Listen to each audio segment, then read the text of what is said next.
biologist named Jaak Panksepp, who is one of the world's great biological psychologists, and he studied rough and tumble play in animals. So rats, for example, a huge part of the socialization process that's key to the development of the prefrontal cortex in juvenile male rats in particular emerges and matures as a consequence of rough and tumble play. And one of the amazing things that Panksepp discovered, and this truly is an amazing thing, is that if you pair two rats together and then let them play repeated bouts, the big rat will dominate the little rat to begin with in the first bout. But if the big rat doesn't let the little rat win about 30% of the time in repeated play bouts, then the little rat won't play anymore. So you get an emergent morality, an emergent play-centered morality, even among rats as a consequence of rough and tumble play.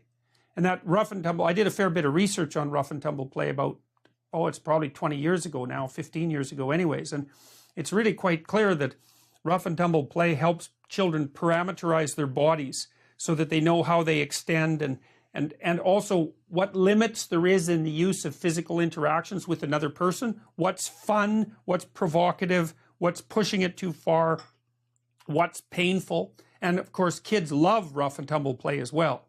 They're just absolutely starving for it. And we've squeezed it out of the kindergartens, the nursery schools, the elementary schools, the junior high schools, all of that, and forbid. And what Panksepp also found was that if you deprived juvenile rats of the opportunity to engage in active rough and tumble play, that they showed symptoms that were broadly analogous to those of attention deficit disorder in human boys, and that you could also treat that with Ritalin the same way in rats as you could with boys. Yes. So there's that rough and tumble play issue. You know, and you might think too, one question is, why might a mother be distrustful of the rough and tumble play episode? And some of that might be sensitivity with regards to the kids, but a huge part of that also is trust, on her trust with regards to the father. You know, because it's rambunctious and noisy. And if she trusts, let's say, that active masculinity that plays rough, then she'll stay away and let the fun happen. But if there's distrust running through the family, then she'll stand between the kids and the father, and then he won't get to involve himself in that way. And then he'll turn off. And I've seen that happen in many, many families. Okay, so there's rough and tumble play. That's a big one. What else do you see? Let me take the evolution of how rough and tumble play goes and all the dimensions of where the slippery slope that it leads to. So what neither the mom nor the dad know is that this rough and tumble play leads to the types of things that you just mentioned, which are also evident in elephants and so on. Yeah. But it also leads to the distinction between a child being able to distinguish between being assertive versus aggressive. So the kid starts, for example, maybe kicking the dad in the wrong place, or poking the dad in the eyes, or pulling the dad's hair, and the dad says, "Sweetie, you can fake eye contact to the left and then move to the right to win in this wrestling match, or you can you can do this, this, and this, but you can't do these things." Yeah. And if you do these things, we'll stop the roughhousing. Yeah. So there's a really important issue there. So two things there. So imagine that a rough and tumble bout is like a dance. Mm-hmm. Okay, and the point of the dance is so that both people are having a good time while it's happening. Yes. Because otherwise it's not play, right? And as soon as either party is no longer having a good time, you've actually snapped out of the psychobiological function of the play circuit. Yeah. So basically what you're telling the child by putting those rules on is, we can interact physically within a very limited set of parameters. And what you have to learn to do is to be a sophisticated player within that set of parameters. And you want to learn how to push the boundaries, right? Because the most fun rough and tumble play is right on the edge between assertiveness and aggression. Right. So, and you can see kids, like I used to work in daycare centers when I was a kid, when I was 18, 19, and the kids would line up to rough and tumble play with me because that was still allowable then, and they were so desperate for it, it was just ridiculous. And I could really tell the difference between the kids who had engaged in that sort of play and the ones that hadn't. And the ones that hadn't were painfully awkward. And they would hurt themselves and you when you wrestled with them. They'd put their thumb in your eye, and they would cry often too when they got surprised but not hurt. You know, because They couldn't tell the difference between just being startled and being hurt. And so they were fragile, and that also made them not fun to play with. And the thing that's so interesting about that too is that Piaget talked about this when he talked about the development of children, is that, the more sophisticated pretend play and then sophisticated cognitive play that emerges, say, between 5 and 7, and then with the cognitive play older than that, is that unless you have that underlying psychomotor embodied dance down, you don't get to really proceed in a sophisticated way to those higher levels of play, because other people don't want to play with you. So the rough and tumble play, the importance of that can hardly be overstated. So absolutely, and the framework here is that when you've set up a system where you've said that men are part of the patriarchy, their desire is to dominate women and make rules to benefit men at the expense of them, benefit men at the expense of women, you have a framework, an emotional setting, which is not conducive to men saying, here's my value, or women saying, let me see what the checks and balances of parenting is that leads to the best of you coming out and the best of me coming out. All of that has we've skipped over an inherent sense of father knows best to father knows less, and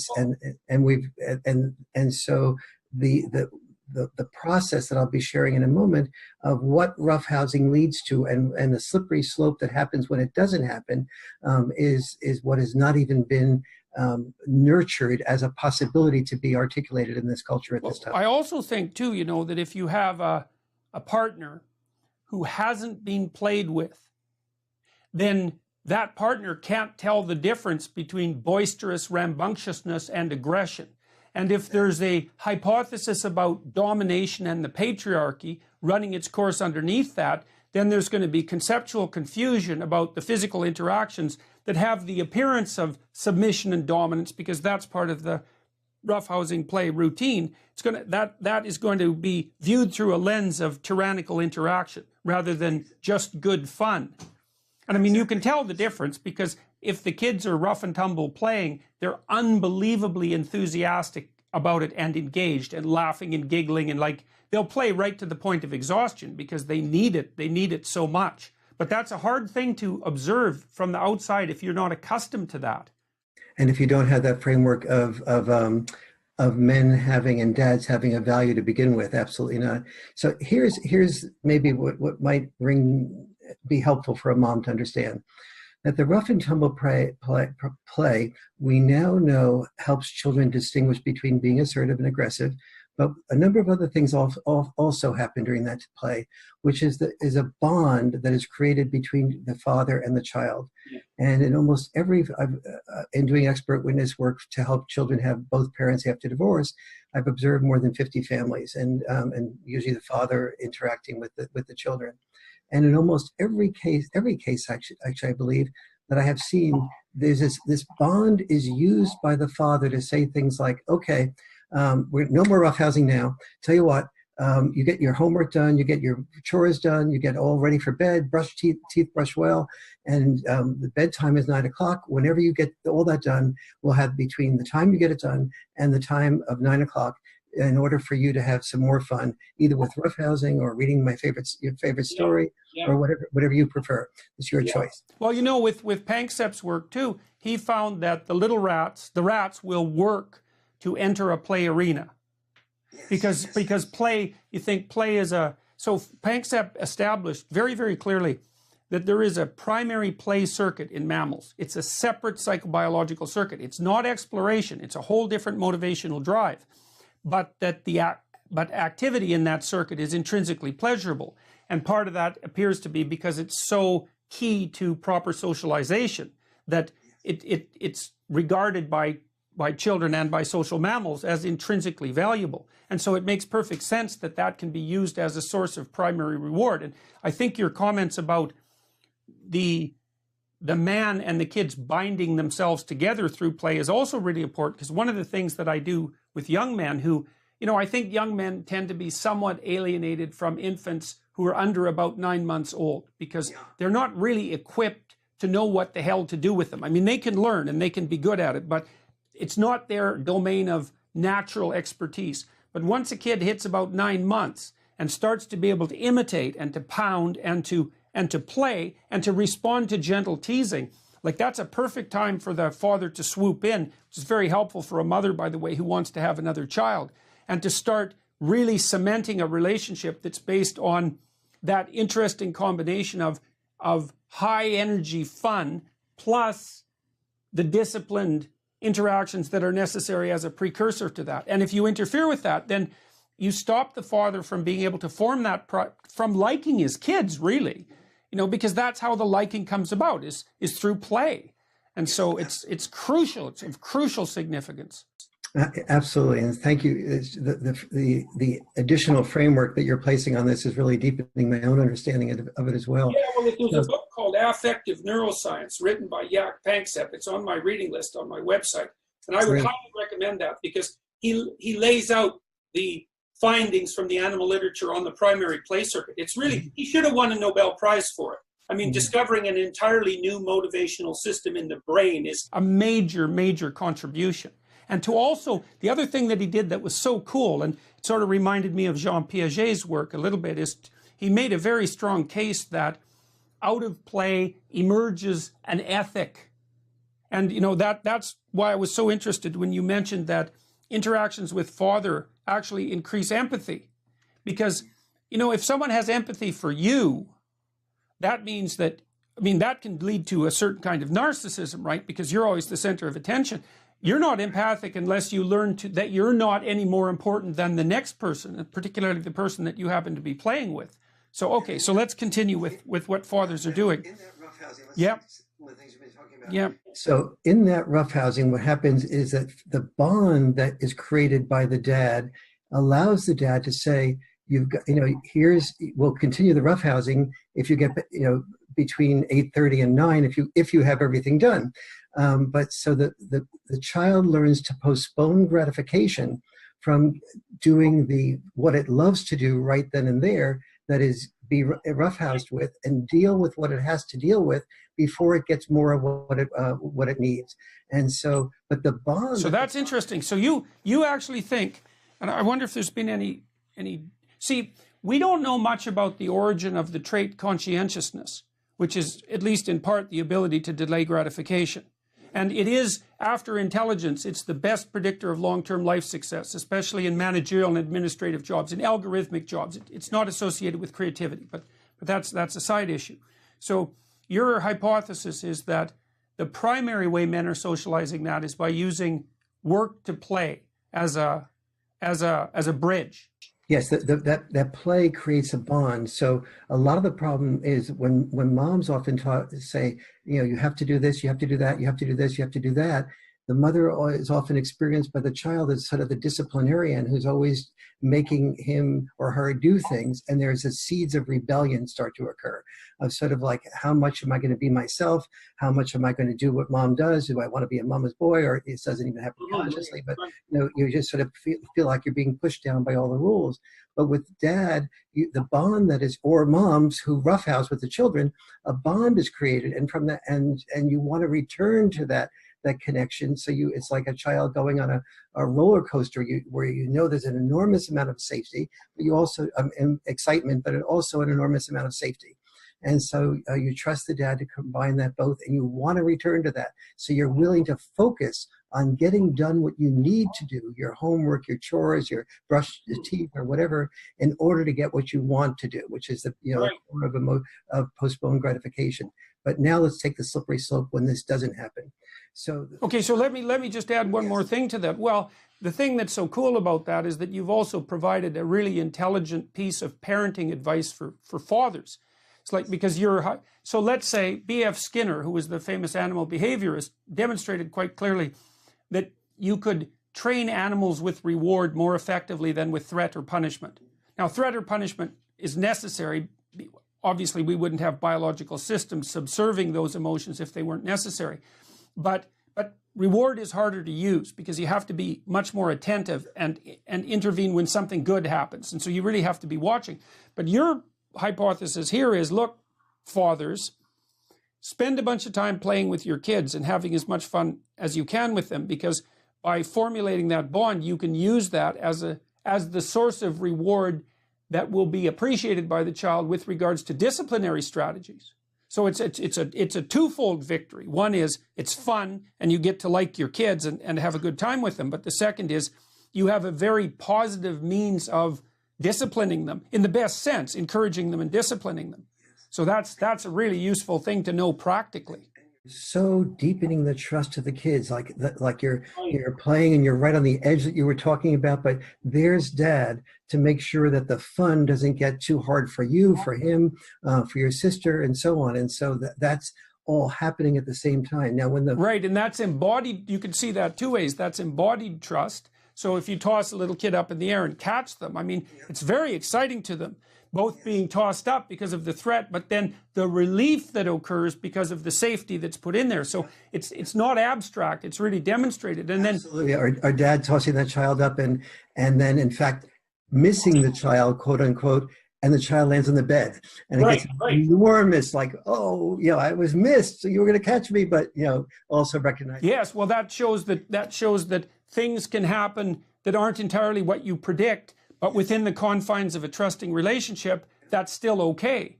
And then you could also imagine if the dad is wrestling with more than one kid at the same time, then he's also acting as just referee, right? So, and then the kids learn how to be judicious in the distribution of attention. They learn how to play fair. They learn how everybody can have a turn and everybody wins at the same time. And so, and that bonding is what is part of what creates, and just everything you just said is part of what leads the child to have empathy training. And the empathy training came from, no, you were too rough on your sister there. If you try it again, you can't be that rough. Oh, you still continue to be that rough? Okay, let's. No more play. That's right. Play stops when everyone isn't having fun. When my kids were little, we had this couch that was a sectional in 6 pieces. And so we could put the couches facing each other, and then we put up the backs all the way around it. So it was like a little wrestling ring. And so then I would take the kids in there and just wrestle them half to death, But one of the things I used to do was, if one of the kids was rough with the other and made them cry, then I noticed that the kid who made the other kid cry wouldn't look at the crying kid. They'd look away and avoid. And so I always used to say, no, you look and you see what happened, because that triggers that embodied empathy. And then you can easily have a conversation and say, look, is that how you want the game to go? Or do you want everybody to have fun? And the thing is, once the kid actually looks, then they've got it, right? Because they can't escape from that empathic identification. And so, yeah. When the child doesn't have that, so we have all this data now, these 70 different areas where children do so much worse when they don't have a father involvement. So let's look at the next stage of that. When that father does not do this roughhousing, and as just one example of many, and is not enforcing boundaries, the child then doesn't learn to have that postponed gratification. So we have hard data on this. That children raised predominantly by dads are only 15% likely to have ADHD. Children raised predominantly by moms are 30% likely to have ADHD. So if we looked at what we just talked about, the children that are raised by the dads are learning that they have to postpone that gratification in order to get the reward that they want. Now you take that capacity to postpone gratification to school. The child without postponed gratification assigned a homework assignment doesn't really is oftentimes distracted by a text that's come in, distracted by the opportunity to play video games, distracted by wanting to exchange notes with other kids, is distracted. Sure. The distraction thing about there's no need to explain ADHD. What there is a need to do is to explain why every kid doesn't have it. And the answer that you just laid out, is that some kids learn how to control their distractibility doesn't require an explanation, because people are distracted by what's immediately rewarding. And that doesn't require, it's like addiction. Actually, addiction doesn't require explanation either. What requires explanation is the development of the resources that allow you to withstand addictive pressures in the face of the fact that they're everywhere and they're powerful. So it's development of control that's really the curious issue.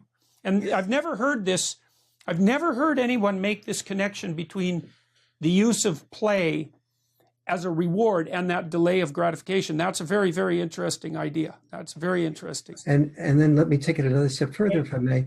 So when this delayed gratification is happening or does not happen, and then the boy isn't able to finish homework, he starts beginning to feel ashamed of himself. Or if he's maybe athletic and his parents believe that it's really going to be helpful to the child to have beautiful dreams. Sweetie, you want to be an NBA player and you're tall and you continue practicing, you can be an NBA player and you can have your dreams. But he doesn't have that postponed gratification, so cannot do the boring repetition that comes with all success, including being an Olympic star or an NBA player or anything else. Or playing the piano or learning to read or... Great example, certainly the violin. And so anything that is his dream, the bigger the dream, the bigger the disappointment. And it's not just disappointment that he fears will happen to his parents, but also the sense that he says he's going to do one thing in school, his teachers, his peers are not respecting him as much. The cheerleaders aren't going 1st and 10, get a concussion again to him. They're doing it to somebody else. 1st and 10, do it again. And so the boy is beginning to feel shame. Yeah, well, you think shame. Look, here's the precondition for shame. So let's say that you are attracted by a goal naturally, and maybe that's scaffolded by your parents, maybe it's scaffolded by your peers, but it's something that you're naturally turning your attention towards. It grips you in some sense. Okay, and we'll assume that it's a difficult goal. And so then there's an ethic that emerges out of that, which is that if that goal is valuable and it's difficult, then there's sacrifices that have to be made, delays of gratification that have to be implemented in order for you to be worthy to attain that goal. Okay, that's all part of the game if you think about it as a game. Well, then if you observe yourself unable to play the rules of the game, play by the rules, then how can you not suffer shame and self-contempt? Because you've already adopted an ethical framework, which is this is worth attaining. And if you observe in yourself then the inability to attain it because you're constantly being distracted, then you're going to have contempt for yourself. Absolutely. And then the way out of that, and this is something I learned from Nietzsche. Here's the terrible thing about that, because that's a great pathway to nihilism. Because let's say you posit 4 goals in succession that you find valuable, and then you observe yourself unable to discipline yourself to attain the goals. Well, after 4 successive failures, it's like Homer Simpson said to Bart. He said to Bart, you tried and you failed, and then you tried and you failed again. What did you learn? And Homer says to Bart, the conclusion is never try. Yeah. Right. And so if you fail a few times at attaining something of importance because you see that you have no discipline, then a logical response to that is to cease positing goals. Absolutely. And that's exactly what happens. But we have, through technology, sort of a perfect escape. And that escape is into video games where you can identify with a hero and you can lose the game as often as you wish to with nobody noticing. And then as you begin to get better with certain manipulations, you can play that game with certain types of people and increase your skill set at the game.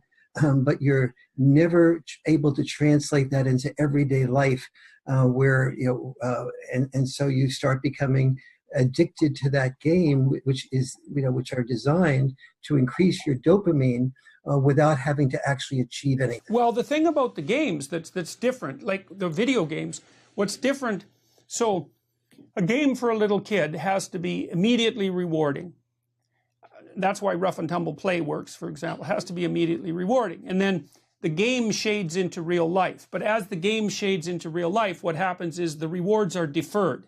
And you get more and more disciplined at not being immediately rewarded, like when you're learning to read or play the piano, for the long-term goal.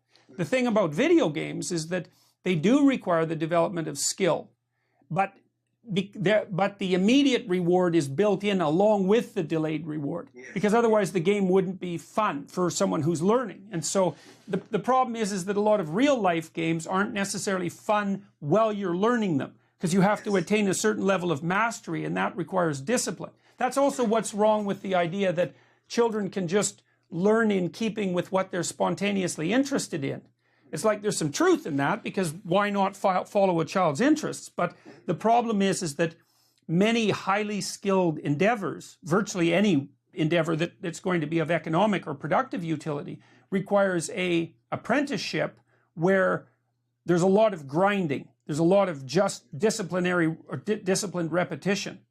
And so, okay, well, absolutely. All right. So, and then one more dimension of that is that as the boy gets to boy-girl age, if he begins to sense that he's heterosexual, he notices that the girls are far more interested in going out with the quarterbacks or the student body presidents or the performer type boys that are sort of honored in the school system and in life in general. And so he begins to start withdrawing and fearing that he can't attract those girls, especially the ones he's most biologically addicted to, beautiful ones, the cheerleader types. He starts withdrawing into porn. And a little bit of porn is not a huge issue, but the porn basically is based on the dopamine increasing with each new stimulus that you have. And so as he gets addicted to that dopamine, he begins to get addicted to only being able to be stimulated when the risk-taking is higher and higher. Yes. So finally he succeeds in one woman being able to come over to his house and be sexual with her, but he's so unable to be turned on just by the mere maybe light touch of a hand, or turned on by just being fascinated by what she's saying in the interaction, or some combination of the drama of being with her combined with a little bit of touch. He's so used to a huge amount of stimulus that occurs, and when he gets to be trusting of her a little bit, he says, can you be this way? Can you do this? Can you act this way? And she feels like just some piece of object that is being traded in for the porn. Eventually gets disgusted with him, withdraws, and he begins to say, all right, this convinces me I am as worthless as I thought I was, and the only thing that will give me satisfaction is back to the porn. And what became a little bit of an addiction becomes more of an addiction, even as he's also becoming simultaneously frequently addicted to the video games at the same time. And so all of this is that slippery slope from the roughhousing that the father is not able to articulate to the mother about the value of that, combined with the trust that you were integrating with that, combined with the lack of the bond, combined with the postponed gratification being taught. And then when the postponed gratification is not taught, the slippery slope down the hill to shame, self-disgust, and fear that if he tries anything, he's just going to prove to himself and everybody around him that he's one more failure. And the degree to which he articulates the desire to try something is the announcement publicly to a group of people that he's pretty much going to say, today I'm going to try this, and tomorrow it's going to be a failure, until he becomes enormously shamed. In worst case scenarios, this can lead to such depression that it creates a desire to commit suicide. And in the very worst case scenarios, it's a belief, I believe, we've seen school shooters. Yeah, well, that brews resentment. Absolutely, man. That brews resentment and anger like nothing else. And who will they get resentment and anger about? Who are the people that have rejected him? It's the classmates, it's the teachers. Nobody appreciates that sweet sensitivity inside of him, and sees him. Well, I am so angry at that, and one day I have a desperate need to get their attention and say, I count, I matter, pay attention to me. And in worst case scenarios, only a very small percentage, but in worst case scenarios, you can understand the school shooting emerging from that. Yeah, well, for every kid who goes and shoots up a school, there's 1,000 who are fantasizing in a direction that's headed that way. Exactly. And some of that's at the beginning of that, it's something like, well, I'm very angry at people because they don't see the value in me. But if they get to the point where they're doing something like fantasizing extreme violence, they're so far past that even, they think they've developed a real hatred for everything, and a wish to see it obliterated. And that's, well, obviously that's the most terrible of the terrible outcomes that might be generated.